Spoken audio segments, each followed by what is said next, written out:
So after months of suspicious discontent, during which the PDP was depressingly consumed by a revolt over the chairmanship of Iyorchia Ayu, the PDP has finally pressed the pause button on Mr. Ayu's leadership. Well, for the moment at least, as party members wait to see if he'll be dropped altogether, bringing an end to the civil war that's ripped the party apart, possibly costing it a substantial number of votes during the election. So, in a party that for months has been roiled by divisions, will there now be an uneasy calm in the PDP? Can the party seize the moment and properly reposition and reinvent itself? Can they now draw a line in the sand and come to some sort of resolve? Or is the posturing likely to continue into the foreseeable future? The National Working Committee of the People's Democratic Party, at an emergency meeting today, Tuesday, March 28, 2023, acknowledged the order of the Benue State High Court, dated March 27, 2023, with regards to the chairmanship position of our great party. After a careful consideration of the court order, and in line with Section 45, subsection 2 of the Constitution of the PDP as amended in 2017, the NWC resolved that the Deputy National Chairman North, His Excellency Ambassador Umar Ilia Damagum, assumes the national chairmanship of our party in acting capacity. I will be here with you in an acting capacity pending the determination of what is to come soonest from the courts. Well, for more on this, I'm joined now in the studio by the PDP stalwart and former Director General of the Federal Radio Corporation of Nigeria, Dr. Ladan Salihu. Thank you very much indeed for coming in. Thank you, Charles, for having me. So, in a sense, the PDP had no choice but to obey the ex parte order for Mr. Ayu not to parade himself as the party chairman. But is Mr. Ayu planning to challenge that in courts, do you know? Well, thank you first and foremost for being here. Let me say from the onset, what played out today at the headquarters of the PDP is an attitude of a quintessential democratic party that respects the norms and values of not only democracy, but accepts the place of our courts in the scheme of affairs of our own politics.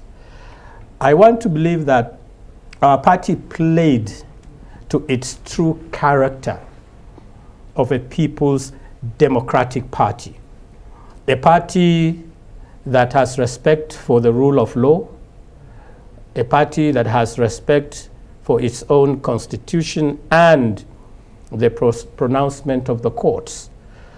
Ayu took a dignified position, and that is expected of a leader of a party that has the name of a democratic party, to not only obey the rules, not only accept the order of the court, but must be seen to set an example in doing so. Yeah, but did he actually accept, or was it a case of having to accept? Because, I mean, if you look at the front page of this day newspaper, yes, it was very clear he said he wasn't going anywhere, that the only people who had the authority to get rid of him was the neck of the party. But you said that changed when the court order came. Yes, when the court order came, yeah. He had, he submitted himself to the process. Right. And when the National Working Committee of the party met and affirmed, studied the situation and said, okay, he concurred with the court order, he agreed with the National Working Committee, he accepted the order of the court, and the National Working Committee just not only rubber-stamped his acceptance, I want to assure you that this was done in consultation, close consultation and agreement with the former, or the, erstwhile national chairman, and he did so in the interest of the party. Right. He did so in order to ensure that while we are pursuing this course, we must bear in mind that our greater challenge is not the issue of IU being in court, but the greater issue on the table is the fact that we are, as we speak, challenging the presidential election.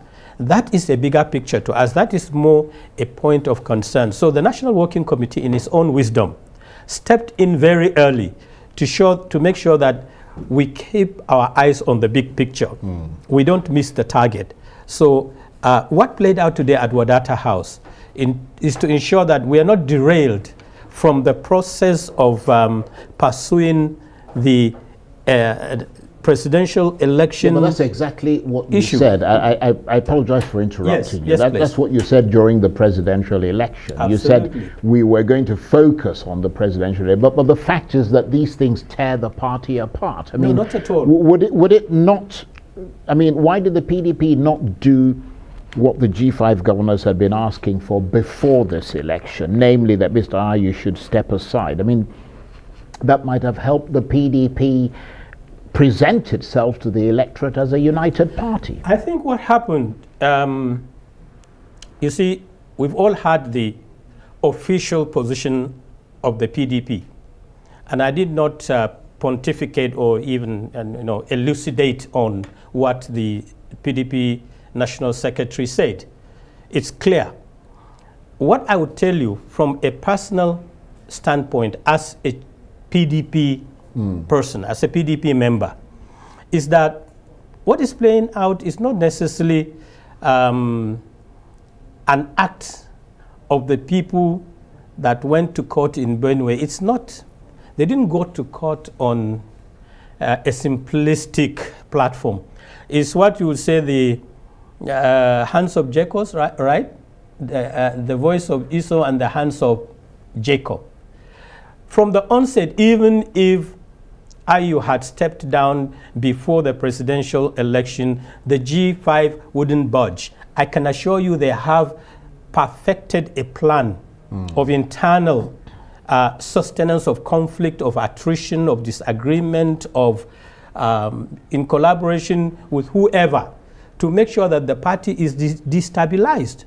Now, when you look at the G5, who is the loser? You may say the issue of Atiku Abubakar and his own presidency is in court, so we cannot draw any conclusive analogy on this as yet. But you can say, when you look at the number of the G5, only 2 made the cut. One of them, a governor, the other one, he's going out, and the other 3 lost.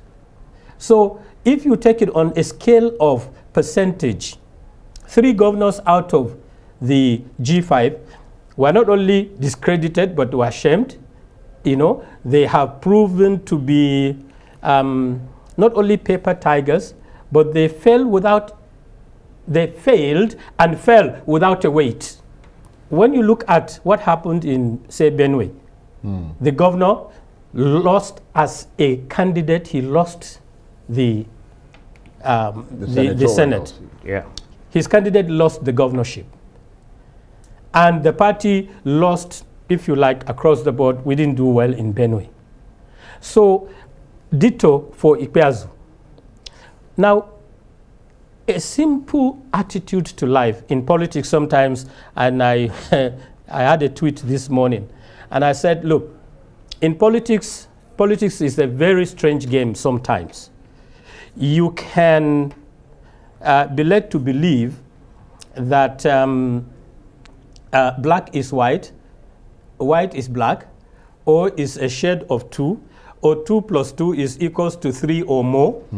And at the end of it all, you discover that who is the loser out of the G5? The 3 governors And well, today, I would argue that the ultimate loser is the PDP itself. No, not at all. You can see we lost Benue. And even if Autumn was on the card, the election. Yes, even if Autumn was the card, Charles, was on the, even if Autumn, even if without the G5, the attitude of some of the governors in their states make their candidates unelectable, made their own cronies to take a beating. They were beaten to but pulp. however you look at it, it's still a loss for the PDP. Whether Not it's yet. them on an individual level, I mean, their own personal loss, but collectively, it's a loss for the PDP. That, Charles, is a topic for another day. But for today, even at that, I can tell you without any fear of contradiction or equivocation that PDP did not lose the election. We are in court. Yeah, okay, so you're in as far court, as I am concerned, right, the governors of the G5 have added little or no value. Even if they were on board during the presidential election, from the records of their loss or losses, there was nothing that you can hold to be tangible enough that would have added value significantly or proportionately to Atiku Abubakar's votes. Well, look, we're almost out of time, and I apologize because the first guest took up quite a bit of time. No problem. In the drama of this PDP moment, how much does this underscore the continuing fragility of the PDP, and what price might it yet extract from the party going forward? First of all, let me say briefly that we are at a very critical moment of our own history as a party. It's a moment that calls for a lot of introspection, a lot of reflection, and a lot of thinking on the way forward. Ordinarily, in some other climes, after this kind of setback, you would have expected that there will be radical changes, radical review of the situation, and some people will say we will naturally step aside for others to come and carry on. But as it is now, from a party that is in opposition, we don't need the crisis we are going through. Okay. We need to come together. We need to forge a new front. We need to articulate, new ideas, new ways of thinking, new ways of doing political business, new way of crisis management in the party, new ways of recruitment, headhunting of qualified people within the rank of leadership and outside the mainstream of the party to see what can be brought to bear, to have a party that can face the odds with cohesion and with direction. And I'm optimistic that we'll come out of this, Charles, we'll come out of this victorious, we'll come out of this a lot stronger, I'm sure and we will succeed. I'm sure we will talk about this again. But Dr. Ladan Salihu, always a pleasure to have you here. He's a PDP stalwart and former Director General of the Federal Radio Corporation of Nigeria. Thank you very much indeed. Thank you for having me, Charles.